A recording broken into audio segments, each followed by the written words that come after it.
IPL 2026 season కు రంగం సిద్ధమవుతున్న తరుణంలో రాయల్ ఛాలెంజర్స్ బెంగళూరు తమ సొంత మైదానమైన చిన్నస్వామి స్టేడియంలో మ్యాచ్ల నిర్వహణపై కీలకమైన వివరణ ఇచ్చింది. గత ఏడాది ఐపీఎల్ టైటిల్ గెలిచిన ఆనందంలో జూన్ 4న జరిగిన వేడుకల సందర్భంగా చోటు చేసుకున్న తొక్కిసలాట, అందులో 11 మంది ప్రాణాలు కోల్పోవడం వంటి విషాదకర సంఘటనలు ఇంకా కళ్ల ముందే కదలాడుతూ ఉండడంతో ఫ్రాంచైజీ యాజమాన్యం ఆచితూచి అడుగులు వేస్తోంది. కర్ణాటక రాష్ట్ర ప్రభుత్వం షరతులతో కూడిన అనుమతులు మంజూరు చేసినప్పటికీ ఆ నిబంధనల అమలు మరియు భద్రతా బాధ్యతలపై స్పష్టత లేకపోవడం ఇప్పుడు ప్రధాన సమస్యగా మారింది. ముఖ్యంగా కర్ణాటక స్టేట్ క్రికెట్ అసోసియేషన్ ఈ భద్రతా పర్యవేక్షణ బాధ్యతను నేరుగా ఆర్సీబీ ఫ్రాంచైజీపైనే నెట్టడం చర్చనీయాంశమైంది.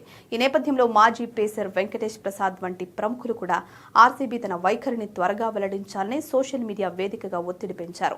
దీనిపై స్పందించిన ఆర్సీబీ యాజమాన్యం తమకు చిన్నస్వామి స్టేడియం మరియు అక్కడి అభిమానులతో ఉన్న అనుబంధం విడదీయలేనిదని, అయితే గతంలో జరిగిన పొరపాట్లు పునరావృతం కాకూడదు అన్నదే తమ ప్రథమ ప్రాధాన్యమని స్పష్టం చేసింది. భద్రతా ప్రమాణాలకు సంబంధించి ఇంకా కొన్ని గ్రే ఏరియాస్ ఉన్నాయని, వాటిని పరిష్కరించకుండా మ్యాచ్లు నిర్వహించడం రిస్కుతో కూడుకున్న పని అని ఫ్రాంచైజీ తన అధికారిక ప్రకటనలో పేర్కొంది. ఈ వివాదం వెనుక ప్రధానంగా స్టేడియం మౌలిక సదుపాయాలు మరియు క్రౌడ్ మేనేజ్మెంట్ కు సంబంధించిన లోపాలు ఉన్నాయని విశ్లేషకులు భావిస్తున్నారు. ఆర్సీబీ యాజమాన్యం ప్రభుత్వం విధించిన కఠిన షరతులను క్షుణ్ణంగా అధ్యయనం చేస్తోంది. ఎందుకంటే మ్యాచ్ సమయాల్లో స్టేడియం లోపల మరియు వెలుపల భారీ సంఖ్యలో గుమిగూడే అభిమానుల రక్షణకు ఎవరు పూర్తి జవాబుదారీ వహించాలి అనే దానిపై ఇంకా సందిగ్ధత కొనసాగుతోంది. కేఎస్సీఏ మౌలిక వసతుల కల్పనలో కృషి చేసినప్పటికీ విపత్తు నిర్వహణ ప్రణాళికలో లోపాలున్నాయని ఆర్సీబీ అంతర్గత వర్గాలు భావిస్తున్నాయి.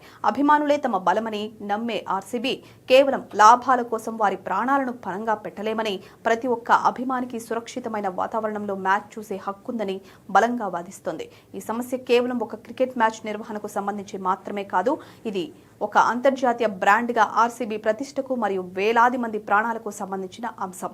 కాబట్టి ప్రభుత్వం, కేఎస్సీఏ మరియు ఆర్సీబీ ప్రతినిధులు మరోసారి చర్చలు జరిపి భద్రతపై ఒక సమగ్రమైన ఒప్పందానికి రావాల్సింది.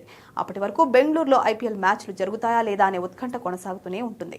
ఈ అనిశ్చితిని తొలగించడానికి ఆర్సీబీ మరికొన్ని రోజుల్లో ఒక తుది నిర్ణయాన్ని ప్రకటించే అవకాశం ఉంది. తద్వారా తమ హోమ్ గ్రౌండ్ విషయంలో నెలకొన్న డెడ్ లాక్ కు తెరపడనుంది.